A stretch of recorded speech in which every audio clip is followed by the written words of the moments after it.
This video covers configuration steps for the thinkorswim desktop platform to ensure optimal performance and efficient workspace setup.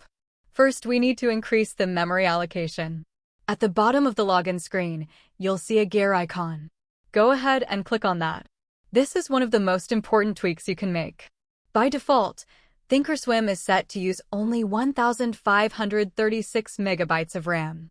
When you're running multiple charts with studies, watch lists, and scanning tools, this can cause the platform to lag, freeze, or even crash.